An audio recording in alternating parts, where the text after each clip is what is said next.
मित्रों नमस्कार। मध्य प्रदेश की धरती पर आज देश के प्रधानमंत्री भारतीय जनता पार्टी के नेता नरेंद्र मोदी ने सागर में सभा को संबोधित किया और बैतूल लोकसभा क्षेत्र के तहत आने वाले आबा गांव खुर्द में सभा ली है। मोदी जी का रोड शो भोपाल में अभी भी जारी है। मध्य प्रदेश में हरदा की सभा में मोदी जी ने कहा कि इंडिया अलायंस के लोग, जो इंडिया अलायंस है उस पर वार करने से प्रधानमंत्री नरेंद्र मोदी लगातार तीखे बाण छोड़ रहे हैं। आज उन्होंने कहा 1 PM 1 ईयर।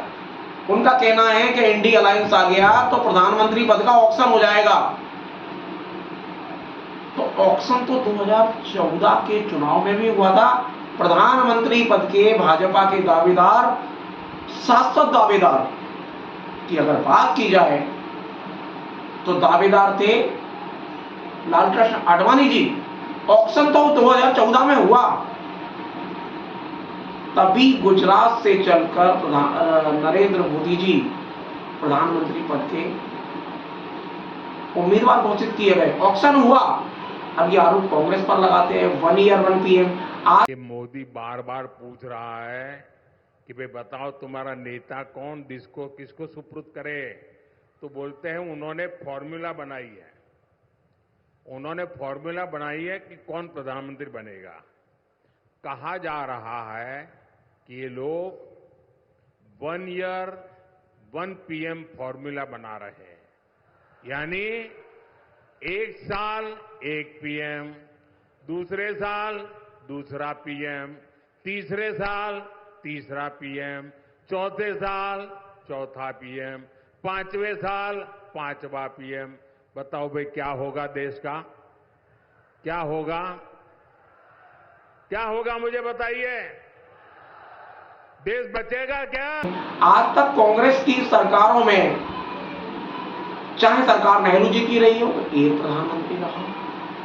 सरकार इंदिरा जी का 1966 से 10 जनवरी से बात हो तो 1977 तक लोकसभा चुनाव हारने तक इंदिरा जी एकमात्र PM रही।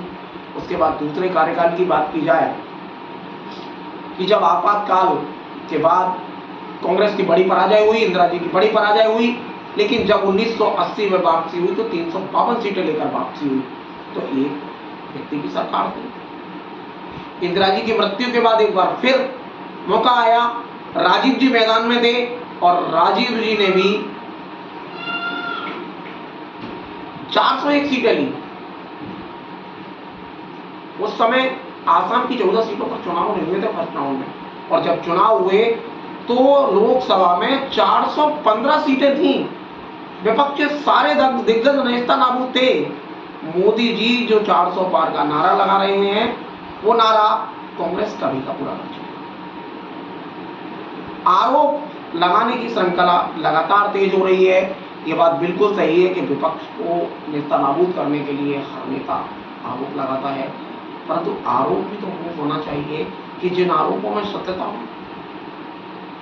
मोदी जी 4 दिन से हिंदू मुसलमान कर रहे थे मध्य प्रदेश की धरती पर। आज कह रहे हैं कि 1 साल में 1 PM।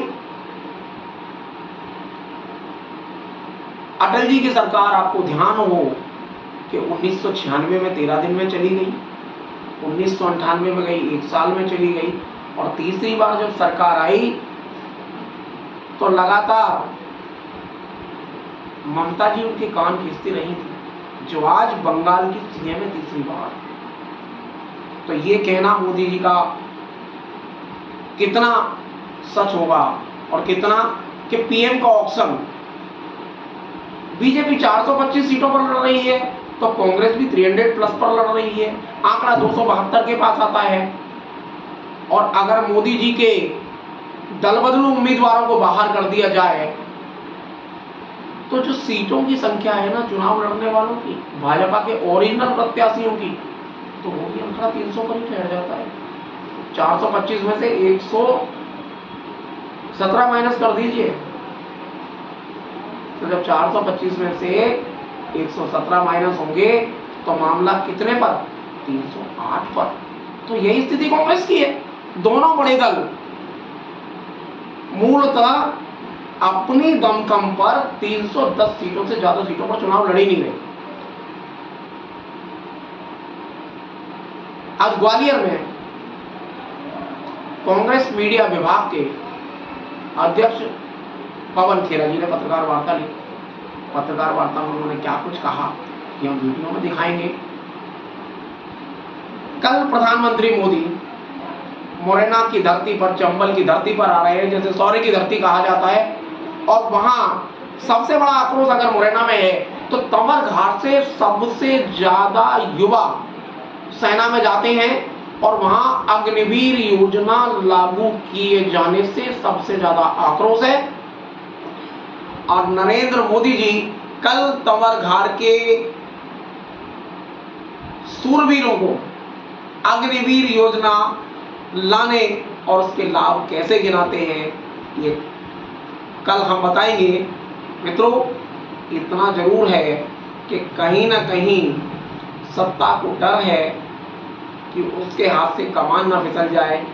इसी बीच हम गुना का भी एक वीडियो दिखाएंगे आपको कि ये पहला मौका है कि सिंधिया जी जिस तरह चुनाव प्रचार कर रहे हैं उससे साफ नजर आता है कि मई की चिलचिलाती धूप में चुनाव का मतदान का समय आने से पहले कहीं एक बार राजवंश का चोला उतारकर सिंधिया जी कहीं ये ना कहने लगे कि मैं भी ओबीसी। इंतजार कीजिए मित्रों 7 मई का, उससे पहले सिंधिया जी कब कहते हैं कि मैं भी ओबीसी, आप भी देखेंगे, हम भी देखेंगे। मित्रों, बहुत बहुत धन्यवाद।